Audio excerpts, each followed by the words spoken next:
Feel like Ottawa's got its boot on Alberta's neck? Well, it's time to push back. Join us for Rebel News Live, Saturday, June 14th at the Red Deer Curling Center. Spend the day with Ezra Levant, me, Sheila Gunn Reid, and a powerhouse lineup of freedom fighters, political thinkers, and grassroots leaders. We're talking energy, free speech, and especially independence, and how the West can finally stop getting screwed.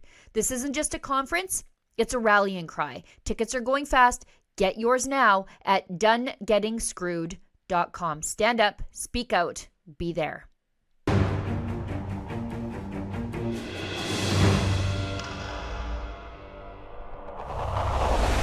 I'm on the road. I'm in the wilderness of Saskatchewan, and I'm taking your letters. I'm Sheila Gunn Reid, and you're watching The Gun Show.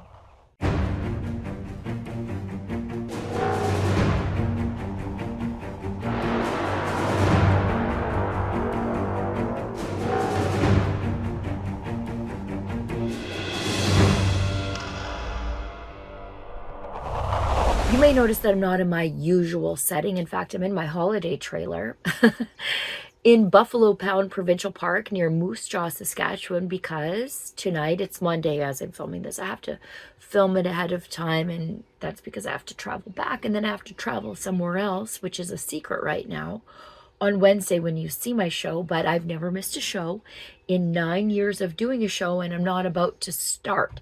Now, we are in Regina for the next iteration of our Done Getting Screwed town hall tours. You can learn more at donegettingscrewed.com, where we talk about Western separatism, Western separation, leaving Canada, staying in Canada, but having more autonomy, joining the United States.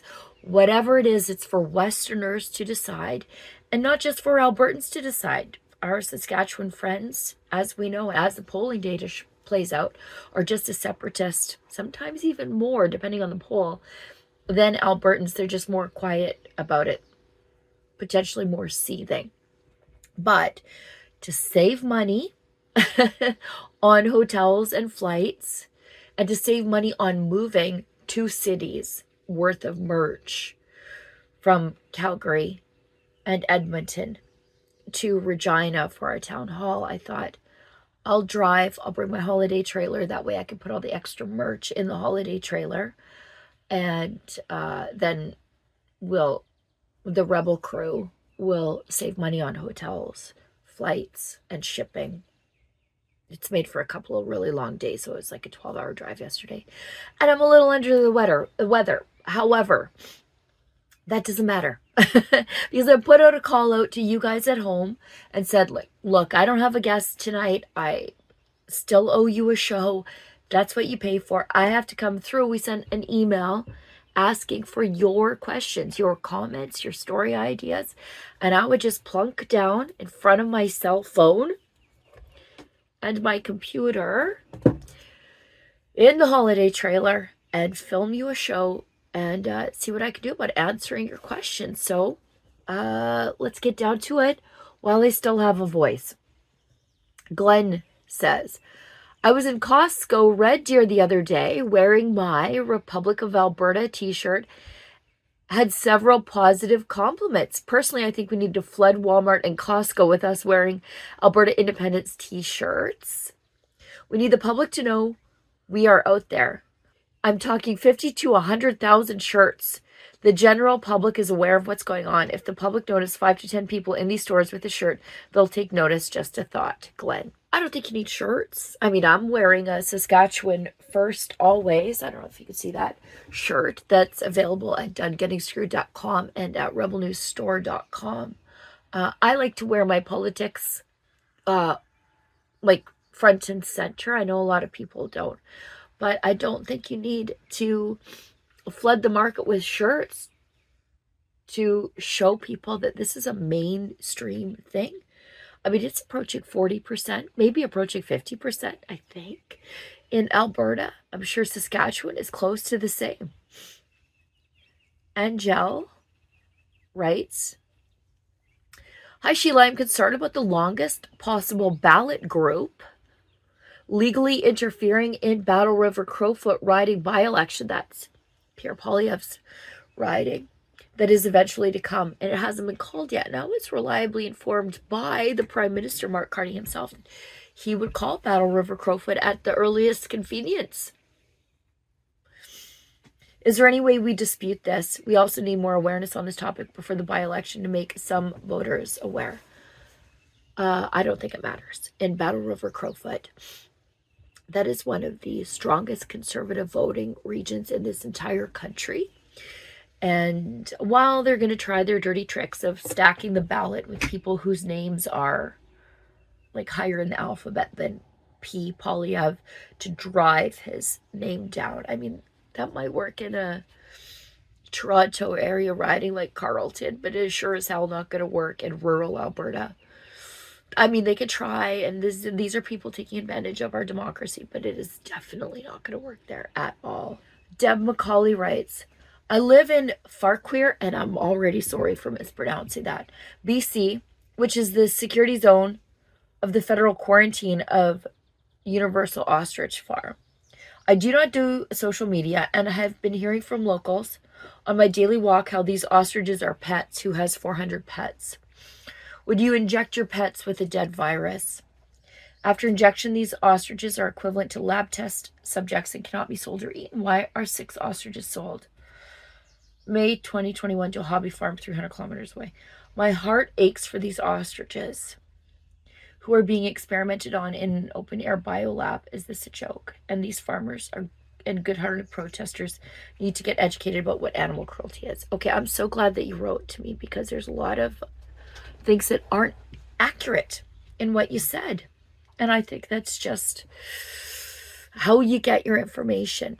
If you go to savetheostriches.com, you're going to see all of Drea Humphreys reporting from on the ground at Universal Ostrich Farm, and then you'll understand why why what you said was inaccurate. Yes, these are research ostriches that are going to be culled by order of the court and the CFIA, Canadian Food Inspection Agency. These ostriches are both beloved pets. You can't have 400 pets. But they are also research ostriches, as you say. But they have not been injected with the deadly virus. In fact, they have recovered from avian flu, and now they carry the antibodies, and it is their eggs that are being used for research for the avian flu and for COVID, for a non-mRNA potential vaccine for COVID-19, because some people still do need a vaccine. They just don't want to take the damaging mRNA version. So it's not exactly an open-air biolab at all. The farmers are not experimenting on these animals. It is their eggs that are being used for research with Japan. This is actually the most humane way of doing animal research, because their animals are not even being harmed. In fact, they're only going to be harmed by the CFIA, the Canadian Food Inspection Agency, which is going to kill perfectly otherwise healthy ostriches in the new country of Western Canada. We will only kill guilty ostriches guilty of crimes. That's what we're gonna do. If you hear noise in the background, birds chirping, I'm in a campsite. We've got another one. This one is from Barney. Why does Carney want to leave the same legacy that Trudeau did? It's because Trudeau's legacy is also Carney's. I can't believe that a leader of the country wants to see it suffer and fail. The thing is, for us, like in the West, we see it as suffering and failing, but in the East, they think everything is fine, just as long as we keep doing what they want us to do. I realize I'm camping, but this isn't beer in my solo cup. I'm just scratchy. Why not be different and change the Liberal attitudes by working closely with the Conservative Party? Well, on some level they are. They're sort of stealing some of the Conservatives' ideas. Open your eyes and realize that this is what we need. Very unfortunate that you are already being hated by Canadians just like Trudeau was. be smarter than he was and help heal this country. I guess we're speaking directly to Mark Carney there.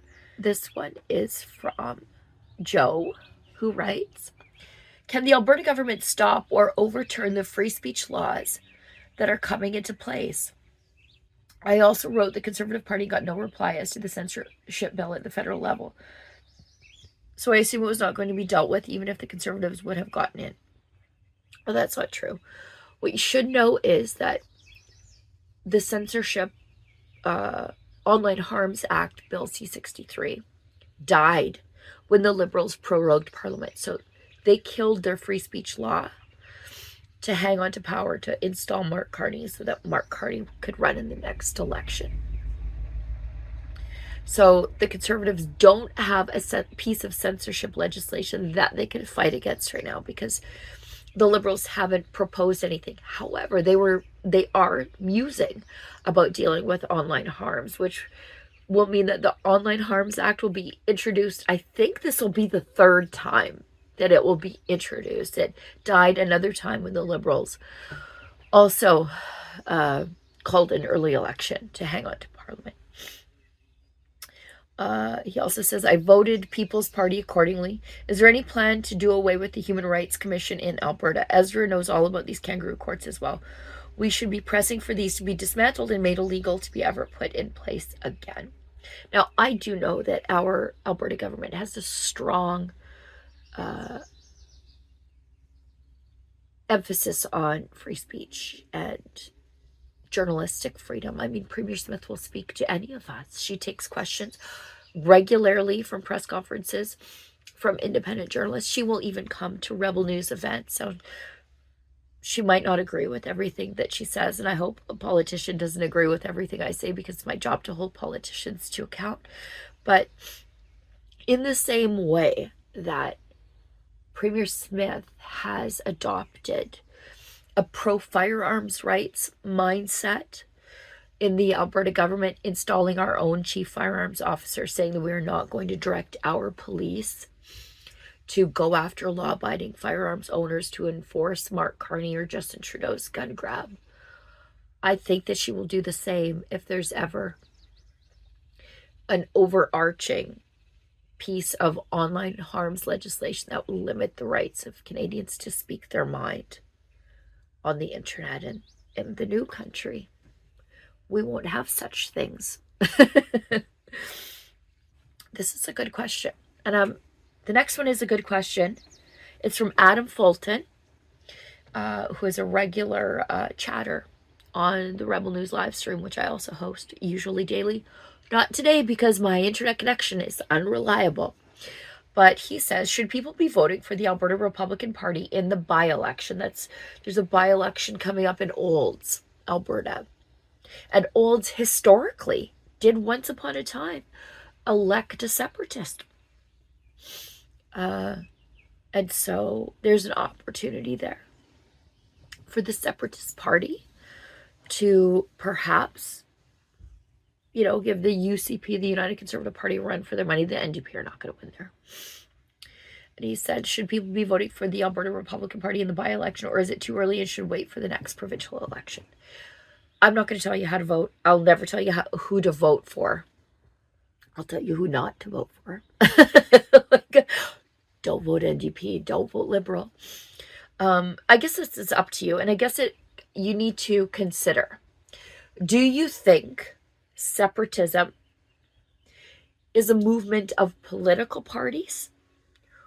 Or is it a movement of the people where the political parties should stand back and let the people do their thing? Do you know what I mean? Should it be a move, do you need a political party to advance a referendum vote? The problem with political parties is that people might be tribalist, right? They might like Daniel Smith and not vote for the Alberta Republican Party while still voting leave in a referendum. I guess that's what you need to consider going forward. I'll tell you what I think, but I'm not going to tell you how to vote. I think this is a cross-partisan vote.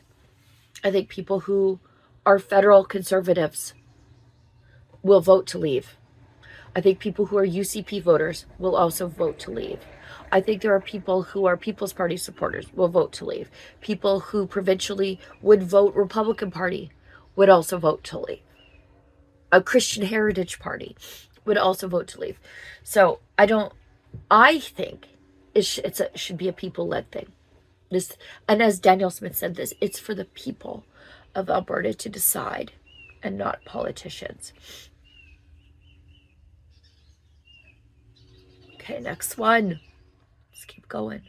I read this morning the Edmonton Public School Board wants Albertans to pay directly for the education for illegals. This is true. Asylum seekers and every other criminal the federal government has allowed into our country since 2017. This is true. They want the provincial government that doesn't have enough class size. If you listen to the teachers' unions, not enough funding, class sizes are too big. If you listen to the perpetually complaining teachers' unions, to then allow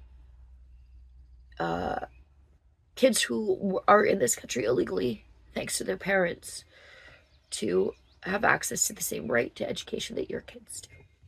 Why are the unions pushing this? Well, because then they get more funding for the teachers, which means more funding for the unions. Why are all counselors pushing this? It'll be most, but not all, because mostly at the provincial or at the municipal level, they're all crazy lefties. And the next step is for these people is to say, well, we're going to let non-citizens vote in municipal elections. We're going to let, if you are a resident, that will be good enough. And guess who they think they're going to vote for? Why should my taxes pay for illegals' education? Great question. Why aren't any cops or RCMP investigating these crazy ideologies? Look, it's not illegal to have bad ideas. And I don't want it to be illegal to have bad ideas, because then that will be used on you one day. So I don't want the police to be investigating bad ideologies. Like, what I mean, bad, not dangerous, right? This is a dumb idea. But at the end of the day, is it public safety dangerous? Probably not. It's just dumb. And I don't want the cops to investigate that. However, I do want the police to enforce the law. And if someone's in our country illegally, out you go. It doesn't have to be mean. You don't have to go home, but you can't stay here. Are counselors being paid by outside sources? This is a great question, i.e. the Tides Foundation. Well, I should tell you, when the NDP leader, Naheed Nenshi, was the mayor of Calgary, he had the Tides Foundation directly funding a position in the Calgary municipal government. Isn't that interesting? Alberta should not pay for education to people that want to kill Canadians. Well, yes, of course, we shouldn't be paying for Hamas demonstrators who are here illegally, their kids to go to your schools. But we don't even have to think, it shouldn't even be like, we shouldn't have to pay for the education of people who want to kill Canadians. We shouldn't pay for the education of people who are here illegally. Period. Full stop. Why? Because we have Canadian kids who are in classes of 30. I'm going to keep going till I run out of voice. Hey, Sheila.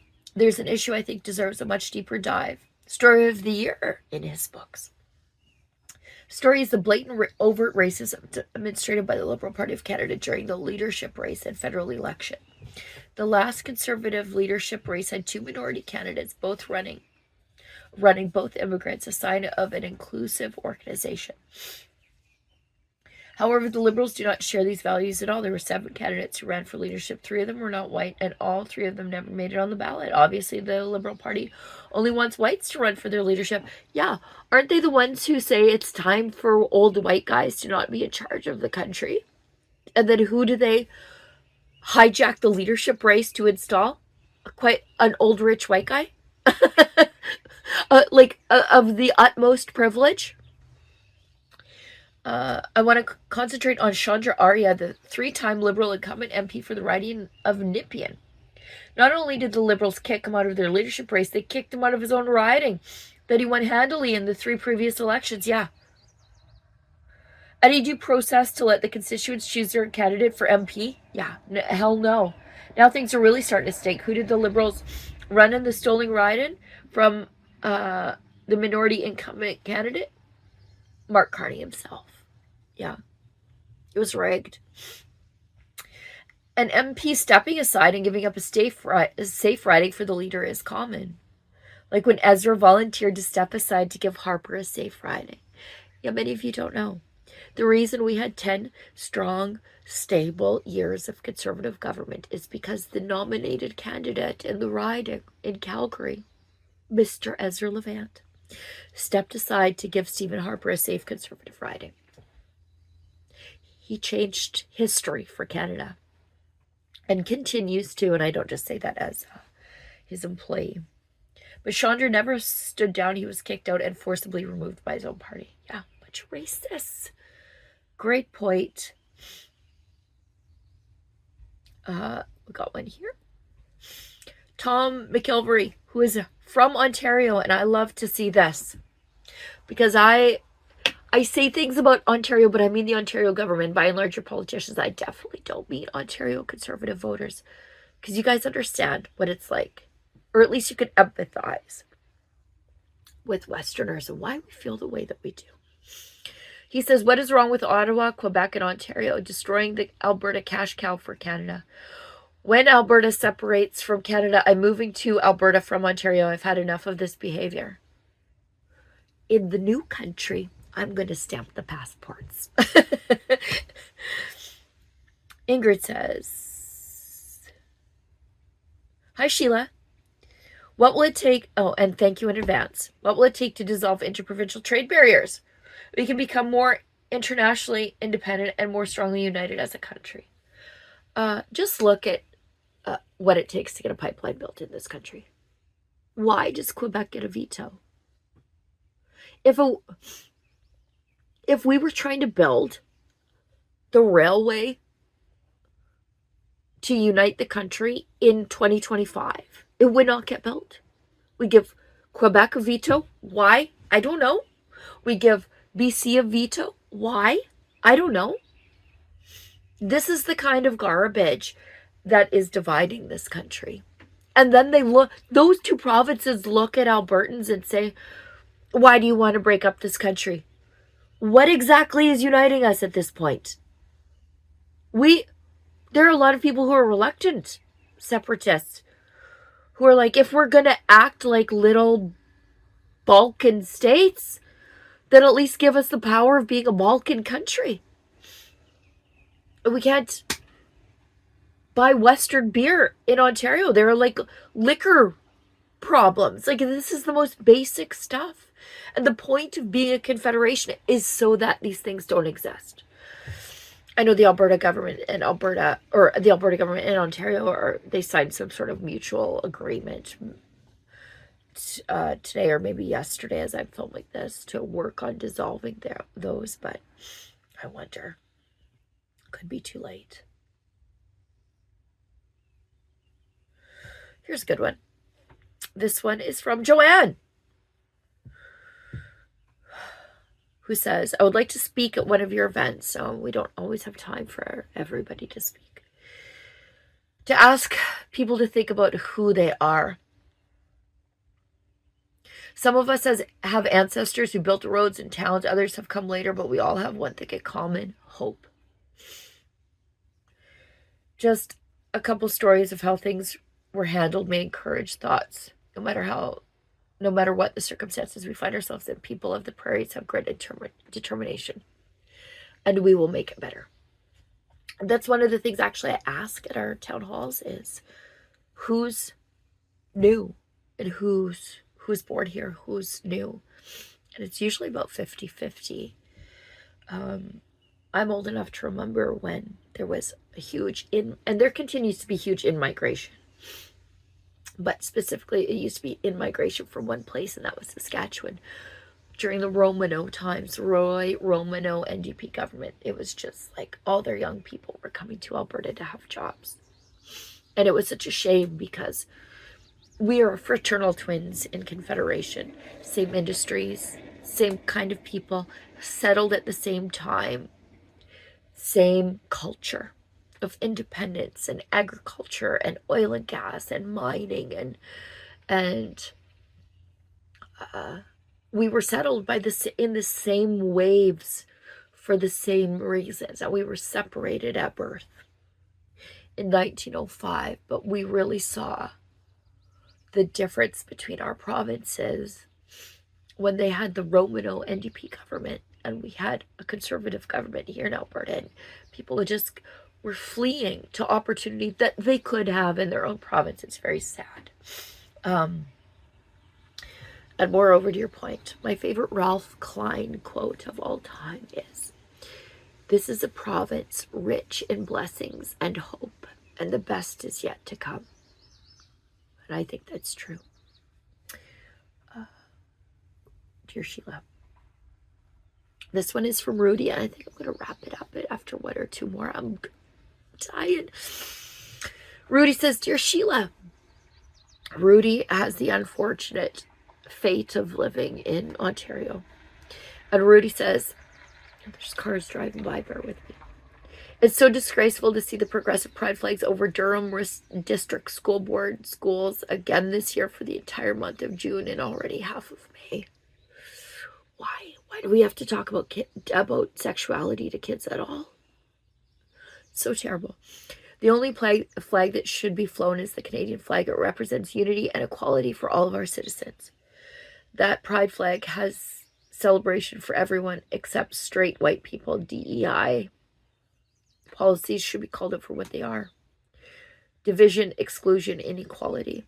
These policies were put in place by Jim Markovsky,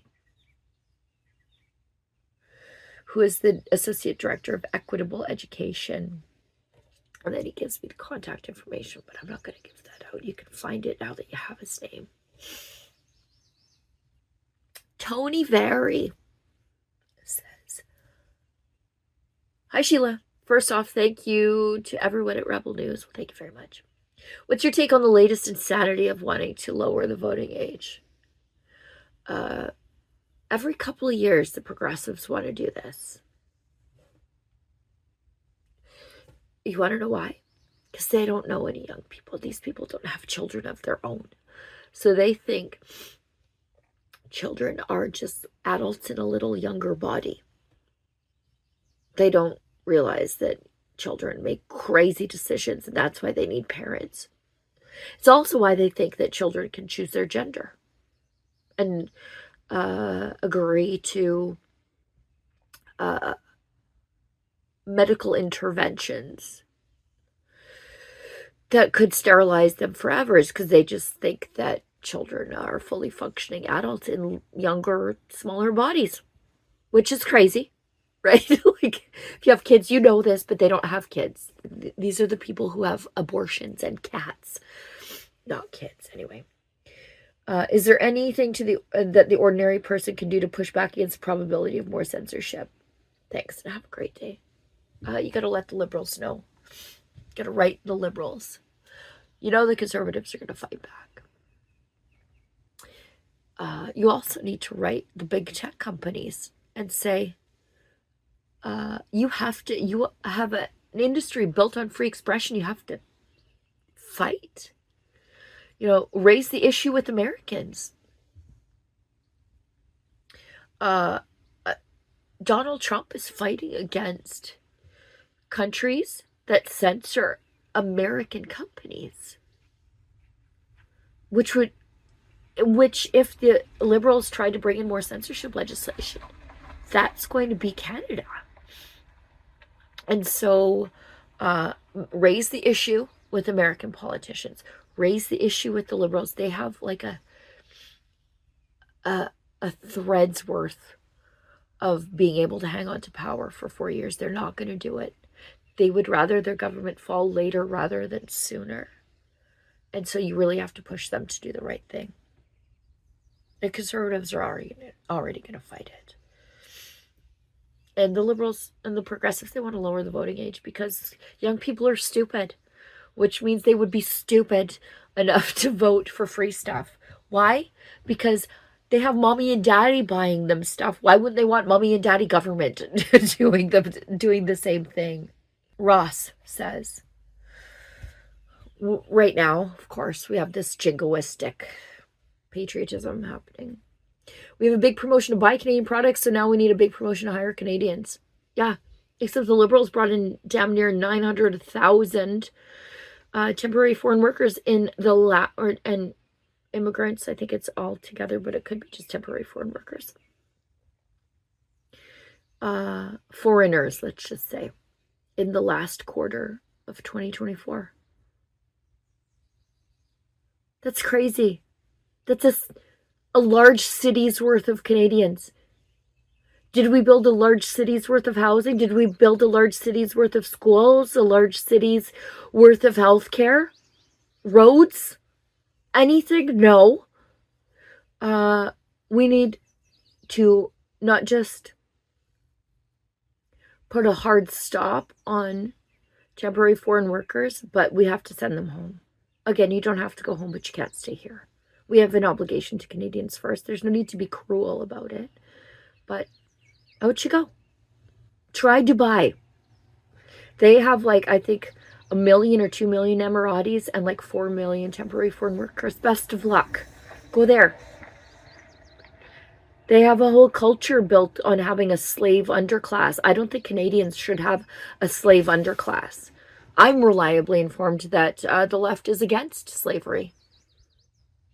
But they were happy to import a slave underclass. David Hines, who says, do you know the status of the transplant rules in Alberta regarding unvaccinated recipients? Are they still not eligible for transplants, or have the rules changed?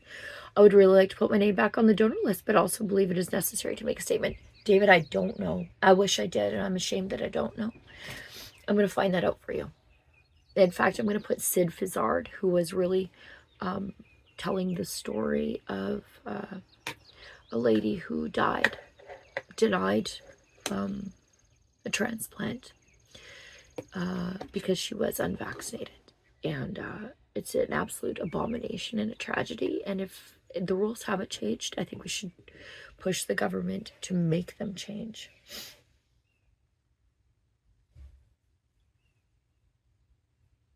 Okay. Next, last one. And you know what? Maybe I'll do my best to get to more of these letters on a subsequent show. So, friends, if you're watching right now and you didn't see me get to your letter, and I know they're still rolling in, maybe I'll do another like letters show, not next week, but maybe in 2 weeks. Because 2 weeks, maybe 3 weeks. Stay tuned. I promise. I want to get your letters. I like one of my favorite shows is just answering your sitting down with the digital mail bag and answering your questions. This one is from Brittany. It says, hi Sheila, love you and Rebel News in general. Well, thank you. We've been paying members since the Freedom Convoys because we believe you play an important role in the info war. Well, thank you very much. How do Canadians feel about Charles the Weak giving Canada to the so-called native population? I'm in the US, so I'm curious what y'all are thinking. He didn't. I am a conservative, so I think part of that is conserving our cultural traditions. And our cultural traditions as Canadians are different than the Americans. We were sort of born of legislation, and you were born of revolution. And so we have a different relationship with the crown. It's ceremonial, but it is tradition. And I think if we are not conserving tradition, what exactly are we conserving? My problem, like, I thought it was quite something to hear Charles, the chief colonizer, like we were quite literally a colony of the crown, give a land acknowledgement. How embarrassing. Like, but that is a problem with Canadian politics, is they just love to give these land acknowledgements and then do nothing else to advance the lives and fate of our Indigenous people. As if a land acknowledgement means anything when you don't have clean running water or opportunity to jobs, drug treatment. You don't have drug treatment on reserve or anything like that. What I find most objectionable is Mark Carney used his connections as a British citizen, a well-connected British citizen, former governor of the Bank of England, to get Charles to come to give the speech from the throne. Usually, I'm just explaining this to you as an American. Usually we have the Governor General, who is the ceremonial head of state, the King's representative in Canada, to give it. And they read something that is written by the governing party, be it the Conservatives or the Liberals. It'll never be the NDP. They don't even need to exist. But what I found, and you expect these speeches to be partisan, of course, because they're written by the government. It lays out the government's agenda. But I found the exceptional partisanness of the speech from the throne replete with anti-Americanism, very petty, and in just disgustingly poor taste to make it have come from the mouth of the king. You know, to have the king take your swipe at the Americans, because there was a lot of that. And I thought, you know what? Save your petty bullshit speech from the throne, taking a swipe, elbows up at the Americans, and how the Americans are making the world more dangerous or whatever. Save it for when the GG, the Governor General's reading it. Don't do that to the king. Don't make him like your ventriloquist dummy for this shit. It should have been a uniting speech. You know, that there's a place in Canada for Alberta and whatever for the West, but you didn't do that. And I thought that was gross. But he didn't. There's no giving Canada to the Indigenous people. The treaties were signed. We have an obligation to honor those treaties. I don't think they largely have been in some instances. We should do better by our Indigenous people, but I mean, the performative land acknowledgement actually doesn't mean anything, and it never really does. All right, that's it. Those are all the letters I got. I got to save my voice. I got a town hall tonight. I got to get some lozenges. That's what I'm gonna do. Thank you, everybody who sent me your letters. You did it on short order today, and I appreciate you so much for that. I know I'm recording this on Monday afternoon, and we sent out the email to send me your letters like mid-morning, so I know you guys were eager, and I appreciate you, because you made the show, not just today's show, but all my shows possible, because without you there is no Rebel News. And usually there's a third segment of the show where I read your letters, but you were the guests. You were truly the stars of the show today. You really came through for me. I would wrap it up. I gotta go get ready for the town hall. I gotta pack down my trailer, put away my stuff, and load up the merch, and get to Regina. And Lord knows where I will be next week. But as has been the case for the last 9 long but also very short years at Rebel News, I've never missed a gun show, and I am not about to start now sick or in some provincial park near Moose Jaw. I'm not going to do it. You pay for the show, and without you, there's no show. There's no Rebel News, so I'll give you what you want every single week. All right. Thank you, everybody. And as I always say, don't let the government tell you that you've had too much to think.